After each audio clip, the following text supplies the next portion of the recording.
So recently, I've been thinking a lot about Nappa. Nappa is my boy, obviously. Mostly because of Fighter Z. Holy I'm just fucking stabbing this attack. I don't know if you noticed. Ah! But I always wanted to do what ifs for the longest time. So why not? Let's make this work. And let's try it with my boy Nappa first. Also, please keep in mind, I'm not a writer or even good at English at all, bro. Like, so please take that to account, bro. I suck at writing, bro. But first, let's talk just a bit about Nappa. Nappa does seem a bit egotistical, calling himself the Great Nappa and seeming to be the muscle of the group. Let's just change that for the moment and change his fate from the Prince of All Saiyans. And yes, everything before the Saiyan arc is going to be the same, completely the same, nothing changed. We're just going to start when Nappa is on the floor begging for Vegeta to step in. We're actually going to start a little before that when Nappa gets defeated by Goku, throwing him to Vegeta. As Nappa is crying out for Vegeta at this moment, Vegeta realizes that he doesn't need this trash around him, this paralyzed Saiyan that couldn't defeat a low class himself. Vegeta knows that Nappa is useless at this moment, being paralyzed. He can't even fight anymore. So, instead of an original, him throwing up and killing him with a blast, Vegeta does another option. Nappa doesn't deserve to die to an elite prince like him, so instead of hucking him in the air and killing him, he just hucks him to a rock formation nearby, letting him bleed out instead of dying from the prince's hands. Nappa, of course, is still alive, bleeding out but also paralyzed, so he can't really move. He is going in and out in consciousness,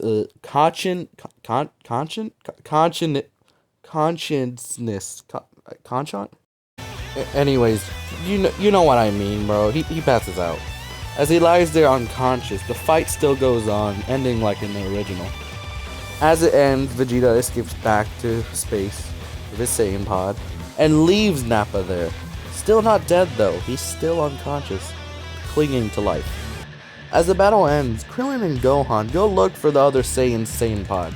Maybe they could use it to go to some other place like Namek. You know, that was gonna lead into later. But instead they find something else. What looks like the corpse of the other Saiyan that came with Vegeta. But soon they start sensing and they realize, the bastard's alive? Obviously Gohan and Krillin are gonna be terrified at this moment, seeing the man that single-handedly killed half their team.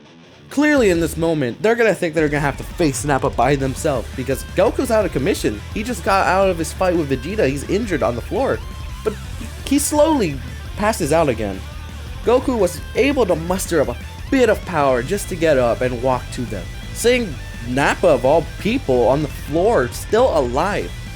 Obviously, a bunch of things are going to go through Goku's mind at this point.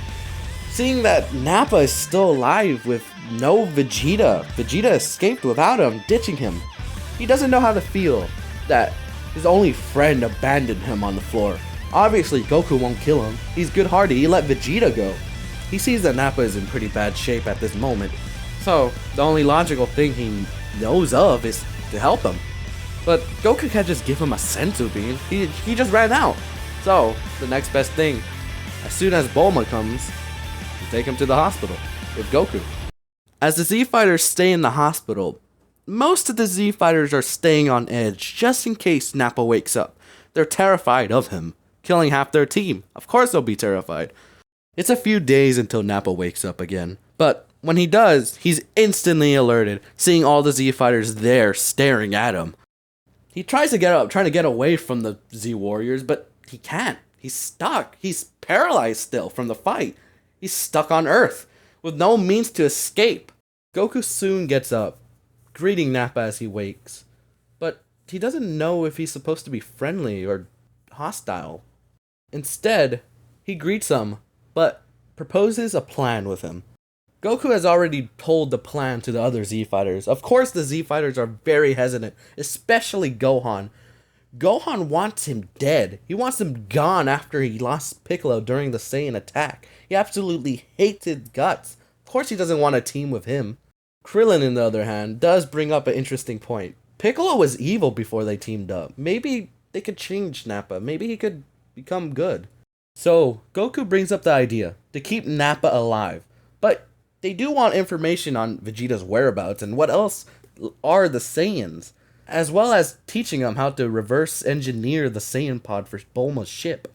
Nappa laughs at them. The idea of them joining forces seems so strange to him, but soon he gets pissed off realizing they destroyed his ship without properly telling him.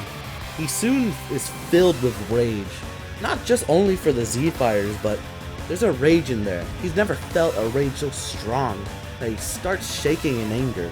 The anger he feels is only directed to one person, the Prince of all Saiyans, Prince Vegeta. Nappa feels betrayed by the royal family. He's worked for them his whole life, even being their Grand General. Title he wore so proudly, he practically raised the Saiyan rank himself. Nappa he needs revenge against Vegeta, as he feels his aura change, more rageful than before, more savage. Nappa soon breaks the silence, agreeing to Goku's terms. Nappa starts explaining to the Earthlings and Goku about space and where Vegeta landed, probably some Frieza planet close to Namek, the next place they were going to attack. He also talks about the Ginyu Force, King Cold, and Lord Frieza, the one above them all. They learn of this much more earlier in the series than before. Goku is astounded by all the information they're learning about. He thinks he earns the Senzu Bean. Other Z-Fighters, don't think the same. But soon they make preparations for Namek, getting Popo's and Kami's ship, going to Namek first, but since Goku's alone, waiting for the Gravity Chamber's ship, he thinks for a moment, no one's here to stop him. He goes to Nappa and gives him the Senzu. Nappa's astounded by all the power he got from that Zenkai, but he still feels pain from his back. He was paralyzed for so long that it's more like a scar than an injury, so it didn't heal too well. Goku sees Nappa's strength rising up from that Zenkai, but soon his Saiyan blood starts to boil, wanting to fight him. Nappa soon sees Goku, very eager, the Saiyan's eyes wanting to fight. Nappa agrees, but Goku takes him to a not so good place. Goku took him to the place where Vegeta and Goku fought, and Nappa got thrown away like trash. He still sees the crater, seeing all the anger that he felt in that moment. Goku soon tells him to fight him in full strength, that he could take it with his Kaioken. But Nappa, he wants to fight him at his full power as well. He's a stubborn man. He doesn't want to go all out against the opponent only holding back. Goku sees where he's coming from, but Goku doesn't want to go full out.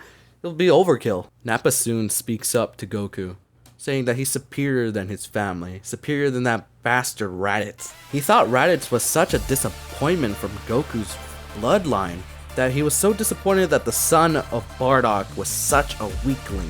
Goku is taken aback from that comment. Alright, I'm gonna add some context here, because technically I think that the story Nappa doesn't know about Bardock, but I'm pretty sure he should know. He recruited his son, Raditz, to his force, so I think he would know Bardock by now. Bardock is a big part of King Vegeta's army. He has his own squad, and Nappa's the general, so he should know.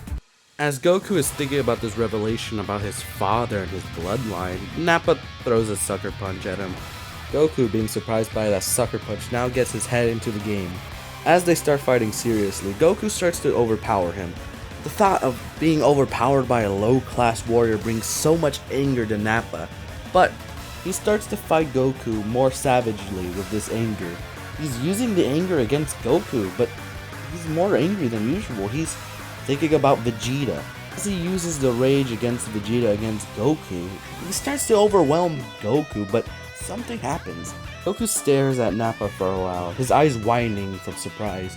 He's different. He's got a different type of aura. He's fighting more savagely. He's getting bulkier. Goku begins to think. He thinks that Nappa is becoming a great ape. He's fighting stronger and he's got the same multiplier as a great ape, but he's not changing. He's still in his base form. Goku begins to use Kaioken, knocking him back, getting a better look at him. He's got some green aura and yellow eyes. Nappa finally gets a good look at Goku, seeing Kaioken, getting even more rageful. Nappa has transformed into the Raffle form? Nappa was about to charge at Goku, but he soon is overwhelmed by the power, by the transformation, he passes out on the floor. Goku sees this. He's very confused at the moment, so he hurries up and gets him, taking him back to Capsule Park, where I'm gonna end it here. I know that some people might think it's a little fan fiction for Nappa to get the raffle form, and I do think it's a little, but it makes sense to me. Broly had it because of how rageful he was, and I always thought Gohan should have gotten it because of that inner rage he had. So Nappa at this point in the story also has that rage, so why not give it to him? I don't know if I'm gonna continue the story because, well, I'm not that motivated to finish it. I do have the rest of the parts laid out, just in case I get motivated, but this could be the end, this could be the beginning of something. I don't know for sure, but I leave it off here. I don't really have an outro, so I'm just gonna say bye or something. I don't fucking